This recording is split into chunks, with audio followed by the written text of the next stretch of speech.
नबी करीम अलैहिस्सलातु वस्सलाम के सहाबा हूँ या अहले बैत अथार हूँ, अहले सुन्नत के नज़दीक तमाम सहाबा कराम और तमाम अहले बैत अतहार, इन सब की इज्जत और इन सब का एहतराम ये हमारे ईमान का हिस्सा। जब लफ्ज़ सहाबी बोला जाए तो अहले बैत ऑटोमेटिक बीच में होते हैं, ये मेरी बात याद रख लें। वो उसकी वजह क्या है कि अहले बैत ये लोग कहते हैं कि खूनी रिश्ते से साबित हुई, नहीं, खूनी रिश्ते से साबित नहीं हुई। नबी पाक की रिश्तेदारी से साबित हुई, नहीं, ये रिश्तेदारी से साबित नहीं हुई। अहले बैत और खूनी रिश्ता रखने वाले और ये ताल्लुक रखने वाले बहुत सारे हैं, पर अहले बैत में वो आए हैं जिन्होंने पहले मुस्तफा का कलमा पढ़ के सहाबियत को इख्तियार किया। फ्रांसिको वाले बोल सकते हैं अगर आपका दिल साथ है तो। फिर उनके साथ ये निस्बत भी लग गई कि कलमा पढ़ के सहाबी बन गए और ऊपर से हुजूर का घराना है। हमारा ईमान व अकीदा मैंने आपके सामने रख दिया। हम नबी की हर निस्बत का हया करते, सहाबा और अहले बैत का हया करते। हम मोहब्बत वालों को याद नहीं रखते, हम इश्क वालों को याद रखते। जो मेरे भाई कहते हैं कि शिया सहाबा की इज्जत नहीं करते, अगर मोहब्बत और इश्क का म्यार देखना हो तो फिर मैं एक जुमले में पूरे समुद्र को एक कतरे में बंद करने लगा। जिन्होंने नबी के साथ सारी जिंदगी गुजारी उन्हें मोहब्बत थी, जो नबी के जनाजे पे थे उन्हें इश्क था। अब इससे ज्यादा आसान और क्या हो सकता। जो खैबर, खंदक, हुनैन, हिजरत, उन्हें मोहब्बत थी। जो जनाजे पे खड़े थे उन्हें इश्क था। उन्होंने लालच में कलमा नहीं पढ़ा था। वरना तारीख मेरे सामने रखो, मैं तारीख के कलेजे से जिगर निकाल के आपको सामने रखो। तारीख में हमें बताया गया है कि हर बंदे ने नबी की मोहब्बत में कलमा नहीं पढ़ा। दो तरीके के लोग मुसलमान हुए, एक बीबी खदीजा के दौलत के लालच में हुए, एक अली की तलवार के डर से हुए। जाओ तरीका इंसानियत लेके आओ, तरीका इब्ने कसीर से लेके शबरी नवानी से लेके डॉक्टर तहरुल कादरी तक का मैं जामन होकर कहता हूँ तरीका इंसानियत में, तरीका आदमियत में और तरीका इस्लाम में। ये जुमले लिखे हुए जब ये अरब के गुस्ताख हमारे नबी के दरवाजे पे नंगी तलवारें लेके गए थे और जाके कहते अब्दुल्ला के यतीम बाहर निकल, तू हमारे खुदाओं को बुरा कहता है। पर्दे के अंदर बैठी सैयदों की माँ ने कहा था मौला तू परेशान क्यों होता है, ये जितने तेरे दरवाजे फौंकने हैं ये सारे मेरे कर्जदार हैं, ये सारे मेरे नवाखार है। बीबी ने पर्दे के पीछे खड़ी होकर आवाजें पहचान पहचान के कहा था और फला इब्ने फला तलवार लेके दरवाजे पे आ गया। बाप से नहीं पूछ गया तू मेरे कम्मी का बेटा है, और फला इब्ने फला तलवार लेके आ गया। माँ से नहीं पूछ गया तू मेरी नुकरानी का बेटा है। सबने हाथ बांध के कहा था बीबी माफी कैसे मिल सकती है। बीबी ने कहा खाली वापस ना जाना, मेरे मोहम्मद के कलमे पढ़ते जाओ, कर्जे माफ करवाते, मेरे नबी के कलमे पढ़ते जाओ, कर्जे माफ करवाते। हमें तारीख बताए कि वो मुसलमान कौन थे जिन्होंने कर्जे माफ करवाने के चक्कर में कलमा पढ़ा। अगर हर बंदा नबी की मोहब्बत में मुसलमान हुआ था तो फिर शायर मशरक अल्लामा इकबाल ने क्यों कहा जुबान से कह भी दिया ला इलाहा तो क्या हासिल। दिलो निगाह जो मुसलमान नहीं तो कुछ भी नहीं। सिर्फ यहां कलमा था ना यहां था, दिल में कलमा नहीं, सिर्फ जुबान से इकरार था, जुबानी इकरार।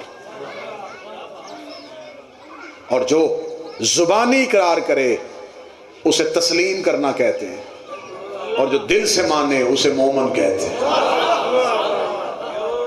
जुबानी इस्लाम का इकरार हो गया, इस्लाम के दायरे में आ गए, अली की तलवार से बच गए। अगर ये जुबानी इकरार ना करते तो किसी न किसी जंग में अबू तालिब के बेटे के हाथ से मारे जाते। मैं चुटकियों में तारीख आपके सामने पढ़ रहा हूं। बस तारीख में ये सबसे बड़ी गलती ये हो गई कि वो बंदे मुसलमान हो गए जिन्होंने नबी पे कूड़े फेंके थे, जिन्होंने नबी के रास्ते बंद किए थे, वो लोग मुसलमान हो गए। और जब वो मुसलमान होके, आवाज आप तक आ गई, जब वो मुसलमान होके दायरा इस्लाम में आए तो वो इस्लाम के हीरो बन गए।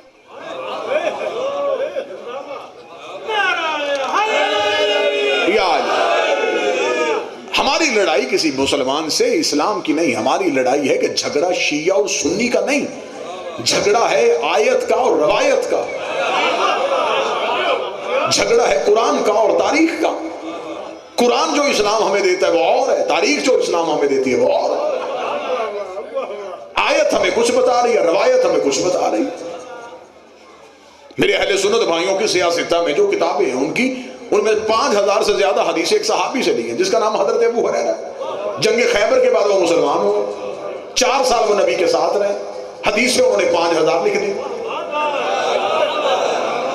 अब सरना हलाइएगा, जुबान से बोलिएगा। 4 साल जिंदगी का अरसा उन्होंने नबी के साथ गुजारा, हदीसें 5000 लिख दी। जब हमने मुसलमानों से पूछा कि आखिर जो बंदा 4 साल रहा उसने इतनी ज्यादा हदीसें कैसे नकल कर दी, मुसलमान कहते हैं असल में वाकया ये हुआ था कि नबी के दरबार में एक बूढ़ी औरत अपने दूध का प्याला लेके आई थी। उसने दूध का प्याला नबी को हदिया किया, नबी ने लब लगा के छोड़ा हुआ दूध हजरत अबू हुरैरा को दे दिया। उन्होंने पी लिया, उनका हाफजा तेज हो गया, हदीसें ज्यादा याद होनी शुरू हो गई, बाकी सहाबा से ज्यादा हदीसें लिखनी शुरू कर दी। ये नबी के छोड़े दूध का असर है, ये नबी के छोड़े दूध का असर है, ये नबी के छोड़े दूध का असर है। इसका मतलब है कि कमाल हजरत अबू हुरैरा का नहीं, कमाल नबी के झूठे दूध का है, कमाल नबी के छोड़े दूध का है। फिर डूब के मर जा, जो नबी का झूठा दूध पी ले उससे सारी शरीयत लेते हो, और जो नबी की जुबान चूस के जवान हुआ। मस्जिद के हुजरे की सरगोशी नहीं, मिंबर का ऐलान। मेरा यहां से नहीं, पूरी दुनिया में चैलेंज है, मस्जिद के मौलवी से लेकर मुफ्ती मक्का तक आए, हमारी आंखों में आंखें डालें। तुम हमें बताओ तुम इज्जत किसकी करवाना चाहते हो, तुम नाम बताओ, मैं तारीख में किरदार बताता हूं। लड़ाई है ही नहीं, झगड़ा नहीं, आप नाम बताएं, मैं आपकी किताबों से उस शख्सियत का किरदार पढ़ता हूं।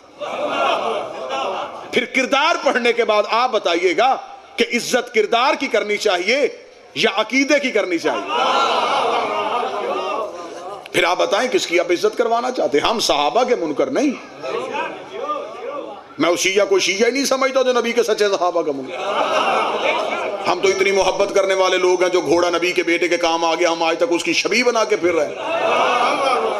तो जब हम जानवर से प्यार कर सकते हैं, हमारा अकीदा वही है शायर अल्लामा इकबाल वाला, की मोहम्मद से वफा तूने तो नबी से वफा कर, हम तेरे कदमों पे कुर्बान हो जाए। लेकिन अगर आपको सहाबा की इज्जत करवाने का शौक है तो फिर हुजरे में बैठ के काफर का नारा नहीं लगाना, मिंबर पे आए, आंखों में आंखें डालते हैं, सामने बैठ जाते हैं, कोई लड़ाई नहीं। गाली गोली वहां होती है जहां इल्म ना हो, जहां दलील खत्म हो जाए वहां गालियां शुरू हो जाती हैं। आए दलील से बात कर लेते हैं। आप सहाबा की इज्जत करवाना चाहते हैं, चंद सवाल आप कर लेते, चंद मैं कर लेता हूँ। आप मुझसे सहाबा की इज्जत करवाएं, मैं आपसे पूछता हूँ, मुझे बताइए कि हजरत अवैसे करनी का कातिल कौन था, हजरत हमारे यासर का कातिल कौन था, हजरत मोहम्मद बिन नबी बकर को जिंदा गधे की खाल में रख के जलाने वाला कौन था, बीबी आयशा सदीका को जिंदा गड़े में फेंकने वाला कौन था, जनाब हसन के जनाजे में तीर बरसाने वाला कौन था, नबी की बेटी को दरबार से खाली भेजने वाला कौन था। नाम आप हमें बता दे, किरदार मैं बता देता हूं। मुझे 14 की इज्जत कसम, हम गरीब हैं, तादाद में थोड़े, हमसे नहीं होता। कातिल भी रज़ी अल्लाह, मकतूल भी रज़ी अल्लाह। अगर आपने ये नारा लगवाना है तो ये नारा सबसे पहले पाकिस्तान में आप ही के शहर से बुलंद हुआ। मैंने पाक सैयदा की वकालत करते हुए जेलें काटी हैं, कैदें काटी हैं, मुकदमात झीले, लेकिन मैं उस जुबान पे लानत करता हूं जिस जुबान पे हक के ज़हरा बयान ना हो। मुख्तसर से जिंदगी है, 4 दिन जीना है, तो फिर बंदा डट के जुर्रत से हुसैन का बन के जिए। आप जिसकी इज्जत करवाना चाहें हम करने के लिए तैयार हैं, लेकिन आप हमें बताएं कि इज्जत किस म्यार पे जाके करें। ये नारा आपने कहा था कि जो सहाबी की इज्जत ना करे वो काफर होता है, जो सहाबा को ना माने वो काफर। आप नारा लगाएं, मैं कुरान की हाशिए पर लिख के देता हूं। ले, मैं इतनी कौम की तर्जमानी कर रहा हूं, झंग में खड़ा होकर ये कह रहा हूं। ये नारा आप पार्लियामेंट में ना लगाएं, मैं कुरान की हाशिए पर लिख के देता हूं कि जो सहाबा को ना माने वो काफर होता है, लेकिन वो लिखने के बाद फिर आपको उसे भुगतना भी पड़ेगा। ये नारा आपके गले में उल्टा पड़ जाएगा अगर आपने कहा कि सहाबा को न मानने से बंदा काफर हो जाता है। जब तो अली को मौला नहीं मानता, अली को यसूफुद्दीन नहीं मानता, अली को कायदे गल्ब जल्दी नहीं मानता, अली को फातिह दरह नहीं समझता, अली को नुक्ता बाय बिस्मिल्लाह नहीं समझता, अली को खलीफा तो बिला फसल नहीं समझता, तो अली को सहाबी तो समझता है। अगर अली को सहाबी समझता फिर तो कुरान की हाशिए में लिख जो सहाबी को ना माने वो बंदा काफर होता है। फिर मैं तेरी किताबों से उस बंदे का नाम तुझे दिखाऊंगा जिसने कई साल मिंबर से अली को गालियां दिलवाइयां। अगर अली को ना मानने से बंदा काफर होता फिर सबसे पहला काफर वो होगा, फिर कोई शिया होगा। जिस सहाबा को ना मानने से बंदा काफर होता है तो फिर ये बात सोच के कीजिएगा। अगर ये नारा चला गया तो फिर उन सहाबा का क्या बनेगा जो आपस में एक दूसरे को नहीं मानते थे, जो मदीने से निकाल रहा है वो भी सहाबी, जो निकल रहा है वो भी सहाबी, सफीन में दोनों तरफ सहाबी। अब मुझे बताओ कि जो यजीद के बाप के लश्कर में रह के मर रहा है वो शहीद है, या जो हुसैन के बाप के साथ मर रहा है वो शहीद है?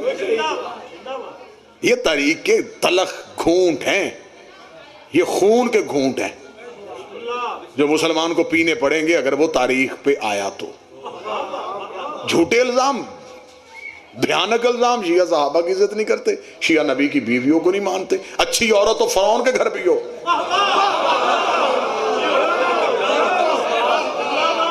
हम उसे भी मान लेते हैं। बुरी औरत नूह की बीवी भी हो,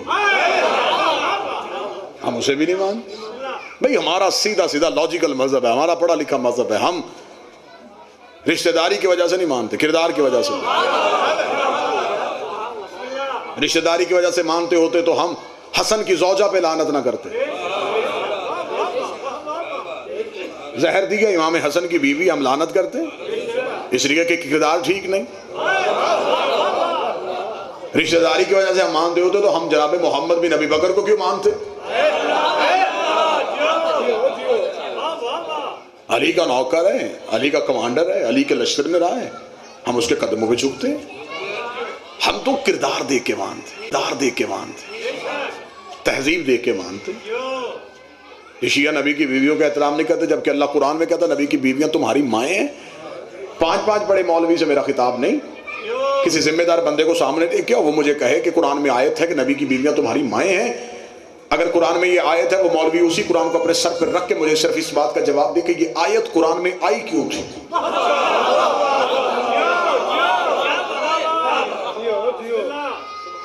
भाई मैं मिंबर पे पानी मांगू तो मेरा पानी मांगना इस बात की दलील है कि मुझे प्यास है।